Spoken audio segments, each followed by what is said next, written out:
কিছু বলিস না। বলিস কি রে, আগে কখনো তো দেই নাই ওরে।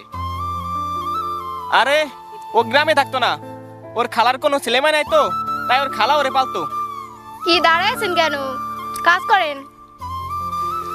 করতাছি, কিন্তু আপনার স্কুলে দেরি এলে আপনার বাবা তো আমাদেরই বকা দিবে।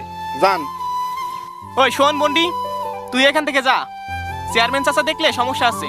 আর আমি বসে থাকলে আপনাদের কি? আমার বাবা কি বাঘ না ভাল্লুক?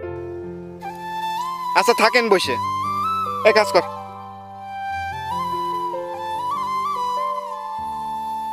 আরে আপনারা কি পড়াশোনা করেন না? গরিব মানুষের স্বভাব, লেখাপড়া করার জন্য টাকা পয়সা কোনে পাবো? কেন, এই যে মাঠে কাজ করেন, এই টাকা কি করেন? টাকা কি করি না, টাকা বাড়ি দেই, নিজের জন্য থুয়ে দেই।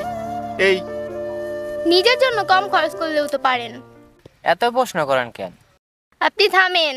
আইফোন পাশে থাকলে নোকিয়ার রিংটং শুনতে ভাল লাগে না।